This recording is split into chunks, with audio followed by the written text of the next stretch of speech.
Bienvenidos y bienvenidas una vez más a este canal, al son de un libro. En el vídeo de hoy me gustaría hablaros de cuáles son los libros que más suelo recomendar, que se repiten con mayor frecuencia cuando recomiendo libros. Son libros que para mí fueron muy especiales, que lo siguen siendo, algunos de ellos de hecho quiero releerlos y seguramente que les dedicaré una reseña en el canal. Y son libros que en definitiva recomendaría a todo el mundo porque creo que se pueden ajustar muy bien a cualquier tipo de lector o de lectora porque no suelen defraudar. Creo que merecen muchísimo la pena. Así que sin enrollarme más, allá voy. Antes de empezar, simplemente decir que aunque, como he dicho en la introducción, son libros que recomendaría a todo el mundo, a cualquier tipo de lector, sí que es verdad que podríamos hacer una pequeña clasificación en función de cuáles sean los intereses o lo que exactamente se busca en un momento determinado, en un libro. De esta manera voy a comenzar hablando de libros que tienen un componente filosófico, sobre todo centrado en el existencialismo. Son libros muy profundos que invitan a reflexionar muchísimo sobre el sentido de la propia existencia a través de sus personajes y a mí la verdad es que es un tema que me interesa particularmente. Si a vosotras también, pues os recomiendo muchísimo, como no podía ser de otra manera, a un autor que sabéis que a mí me gusta mucho, que soy muy pesada con él, pero en este caso os voy a hablar de una obra de la que, bueno, os he mencionado, os he hablado muy brevemente de ella, pero quería centrarme un poquito más en el vídeo de hoy en Niebla, de Unamuno, y animaros a leerla si no la habéis leído, porque de verdad que merece muchísimo la pena. Esta novela se publicó en el año 1914, aunque fue escrita unos años antes, en el 1907,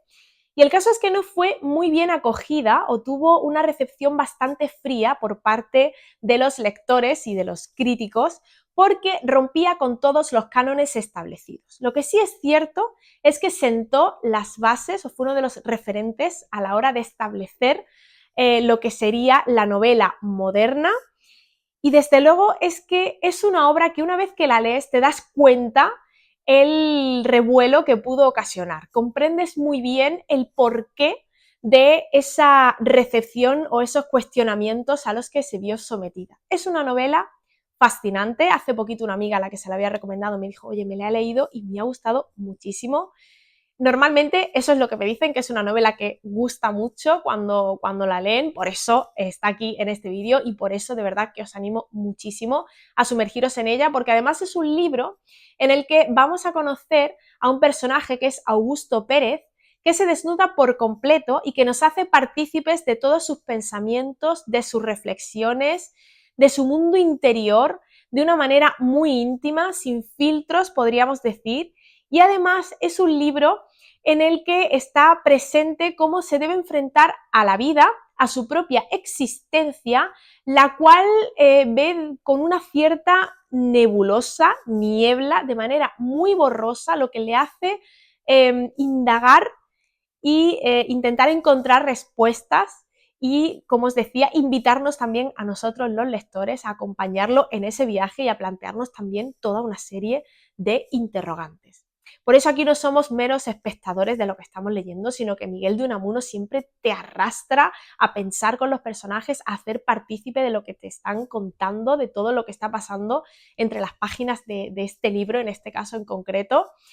Y la verdad es que, como os decía, es muy especial también desde el punto de vista de la metaliteratura, de cómo el propio proceso de escritura está aquí presente, de construcción de la novela, de construcción sobre todo de los personajes, que a mí es un tema que también los que me conocéis sabéis que me apasiona y que me gusta mucho encontrarme en un libro.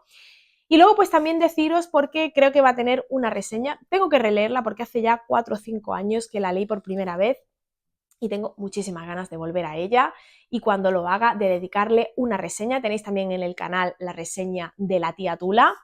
pero en este caso, bueno, pues deciros también que es una historia, aunque compleja y profunda, también es ágil y dinámica la lectura, porque el diálogo es un componente fundamental, es la forma que tienen los personajes de compartir su interpretación de la realidad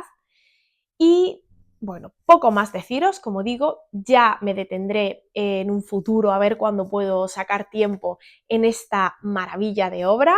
que comentadme si la habéis leído, incluso si no os ha gustado, que ya os digo que bueno, no suele dejar indiferente, pero bueno, todo lo que tengáis que decirme en relación a Niebla de Unamuno, dejádmelo en comentarios, que estaré encantada de leerlo. Seguimos ahora con otra novela que tiene también un fuerte componente existencialista y creo que es un libro que nunca defrauda. Yo al menos, como os digo, también suelo recomendarlo muchísimo. Se trata de Nada, de Carmen Laforet. Fue la novela que se hizo con el Premio Nadal en su primera edición en el año 1944.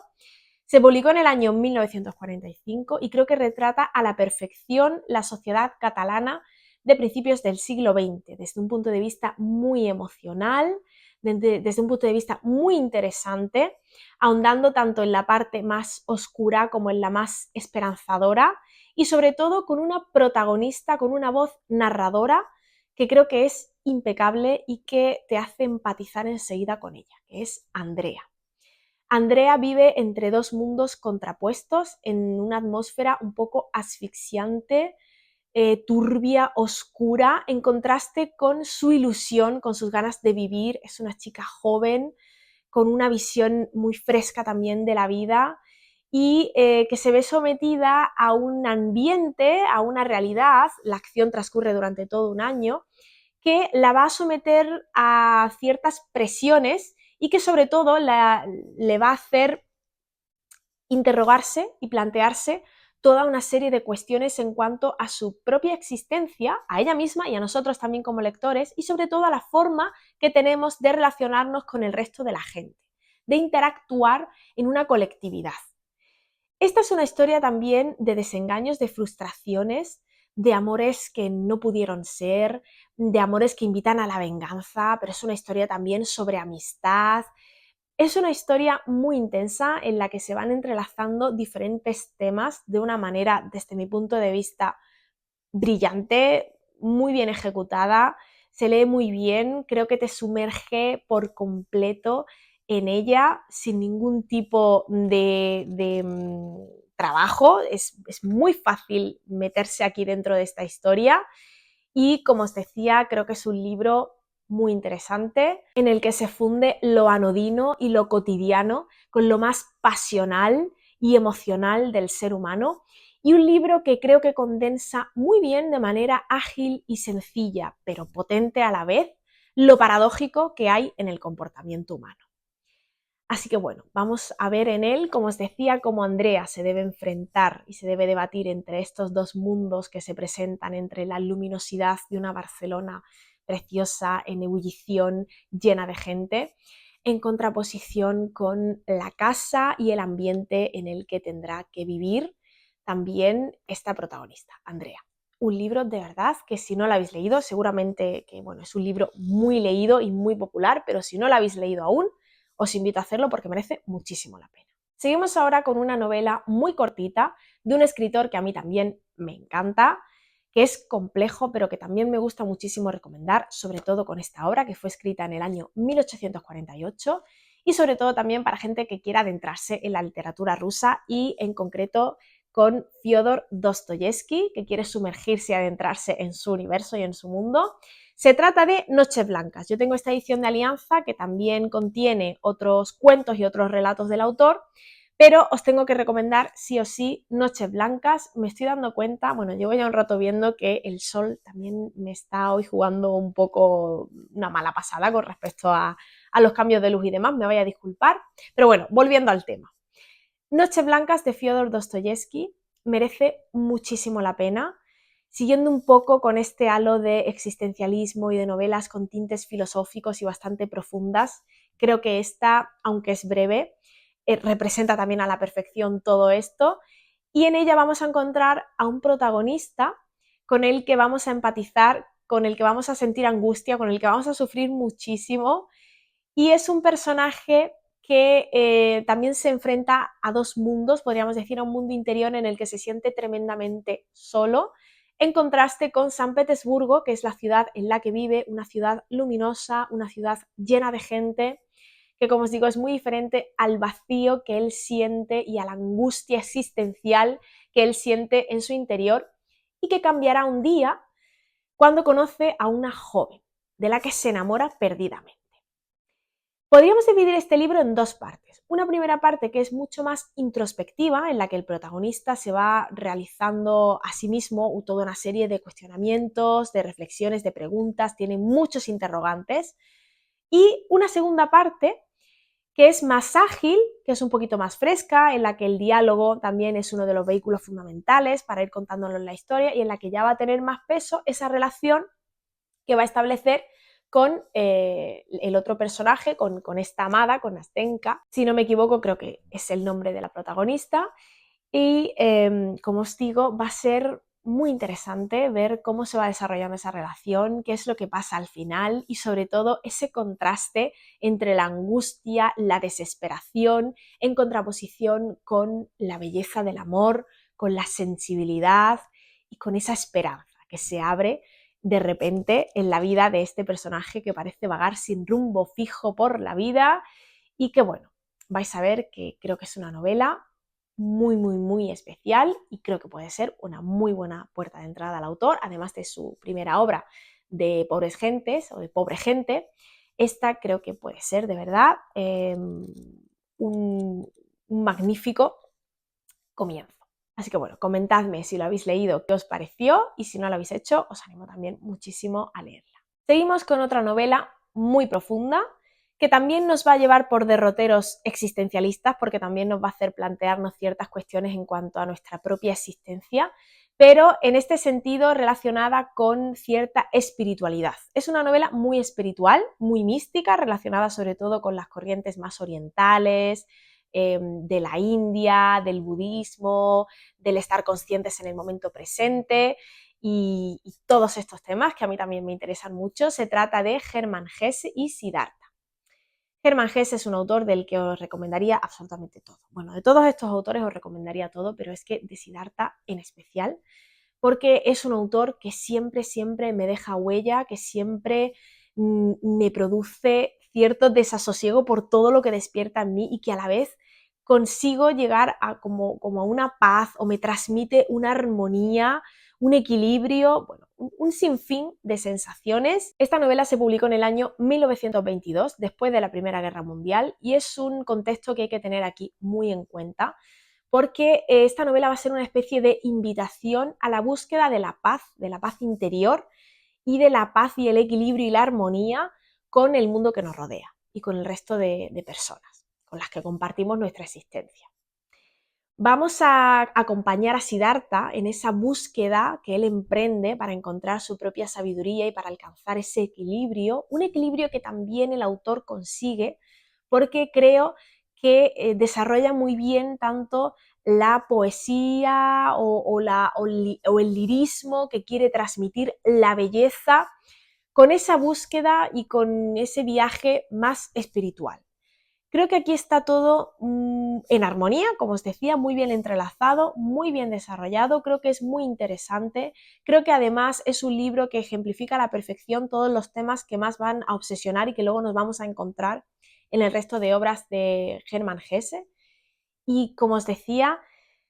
es un libro precioso y es un libro de estos que te incitan también a reflexionar sobre nuestra propia existencia, sobre cómo percibimos el tiempo, el paso del tiempo, sobre la importancia del presente para dejar de obsesionarnos tanto por el futuro y por la cantidad de escenarios que a veces solo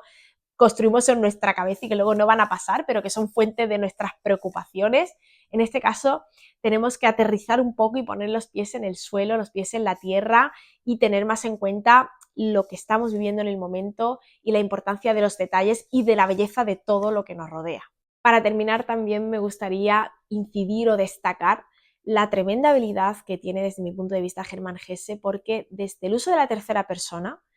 consigue llegar a un nivel de introspección en cuanto al personaje protagonista,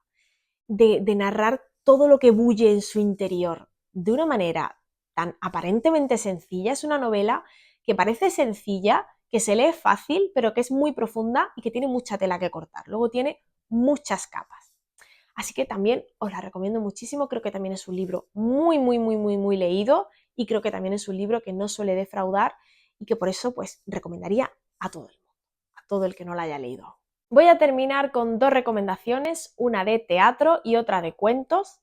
de autores que, como sabéis, también me gustan muchísimo. De hecho, quien me conoce sabe que tengo predilección y obsesión desde pequeña con Federico García Lorca. Os he hablado en varias ocasiones de él, pero sobre todo de Bodas de Sangre, del teatro en general, y en esta ocasión me gustaría recomendar una obra de teatro que la he leído varias veces, pero que llevo ya mucho tiempo sin volver a ella, que se merece ya una relectura, porque siempre merece la pena volver a leer La casa de Bernarda Alba, un drama que representa la problemática de la mujer rural a la perfección, con unos personajes protagonistas femeninos, no solo el de Bernarda, sino toda una serie de personajes con un carácter, con una fuerza expresiva que merece mucho la pena conocer. Es una tragedia, es un drama, espectacular. El teatro de Federico García Lorca se caracteriza por ese torrente de emociones, ese componente tan pasional que presenta a través de sus personajes, por cómo se va desencadenando la acción y porque es poesía pura. Al fin y al cabo, el teatro es verdad que hay que verlo también representado, pero es que en el caso de Federico García Lorca, con más fuerza aún si cabe, hay que leerlo también, porque ejemplifica a la perfección esto que él decía de que el teatro es la poesía que sale del libro y se hace humana, y es tal cual. Para él, además, los personajes tienen que ponerse un traje de poesía cuando salen, pero tiene que vérseles también la sangre y los huesos, lo humanos que son, todas las luces y las sombras, sobre todo las sombras que tienen, y de verdad que merece muchísimo la pena. Tendría que volver a releer la trilogía rural, esto forma parte de su trilogía rural, que está formada por Bodas de Sangre, que es mi favorita, aunque bueno, según voy releyendo las obras voy cambiando este orden. Yerma, que también merece muchísimo la pena, y La casa de Bernarda Alba. Si me pego algún maratón, que es también mi idea, de relecturas de Federico García Lorca y en concreto de la trilogía rural, decidme si os apetecería un vídeo en el que me pudiera detener un poquito más y profundizar más tanto en La casa de Bernarda Alba como en Yerma como en Bodas de Sangre. Porque ya os digo que si es así, lo haré. En este caso no os quiero contar mucho más de La casa de Bernarda Alba, solo deciros de verdad que la leáis si aún no la habéis leído. También es una obra muy leída, es la obra que más ediciones ha tenido de toda la producción de Federico García Lorca y, como os digo, es que es sensacional. ¿Qué os voy a decir? Yo sé que a veces puedo resultar poco objetiva hablando de Federico García Lorca, pero es que te remueve por dentro cuando lo lees. Es fantástica. Así que bueno, comentadme además si la habéis leído o cuál de sus otras obras, de sus otros dramas y tragedias es vuestra favorita. Quería hacer un vídeo más o menos breve del que os hablara así un poquito por encima de todos estos libros, y tiene que estar ella presente con el género del cuento, que creo que es un género que no se lee tanto como se debería, o que a mí al menos me apasiona, y creo que hay cuentistas que merecen muchísimo la pena y que consiguen en unas poquitas páginas impactar y construir una historia muy potente, como es el caso de Emilia Pardo Bazán. Además, ella en muy poquitas páginas, porque suele ser bastante breve con los cuentos, y algo que tiene también muy positivo, he traído estas dos ediciones, es que toca diferentes palos. Entonces, a cualquier tipo de lector le puede gustar, y siempre la recomiendo porque si te gusta más el género de novela negra o de detectives, tiene cuentos de detectives. Si te gusta el terror, tiene cuentos de terror, o por ejemplo también toca y desarrolla muy bien todo lo relativo a la violencia contra las mujeres, tanto desde el punto de vista físico como psicológico, en este libro, en esta antología que se titula El encaje roto. Y es que tiene cuentos de temáticas tan diferentes, también de temática navideña. Bueno, como os digo, Emilia Pardo Bazán sabía muy bien cómo representar diferentes miedos y obsesiones y temáticas en cuanto a los personajes, en cuanto a los miedos o frustraciones o preocupaciones que asolan al alma humana, a las personas, y de verdad que es que creo que es magistral, también como novelista, pero sobre todo como cuentista. Escribió muchísimos cuentos que están reunidos en diferentes ediciones, y como os digo, es que merece muchísimo la pena. Este, por ejemplo, de La cita, y otros cuentos de terror. Está editado por Nórdica, está ilustrado y de verdad que es que merece muchísimo, muchísimo la pena. Es muy interesante cómo, ya os digo, consigue despertar distintas emociones con tan solo unas poquitas páginas. Así que bueno, creo que ya os hablé en otra ocasión, sobre todo de los cuentos aquí reunidos en esta antología. Y poco más, quería terminar con ella así de una manera un poquito rápida porque Emilia Pardo Bazán también es una autora con la que me gustaría detenerme y profundizar más, o con alguna de sus novelas, o con cuentos, o bueno, no sé, dejádmelo también en comentarios si es una autora que os interesa. Y hasta aquí, me despido de todos, muchísimas gracias por estar siempre ahí, espero que estéis leyendo mucho, que estéis muy bien y nos vemos muy prontito. ¡Chao!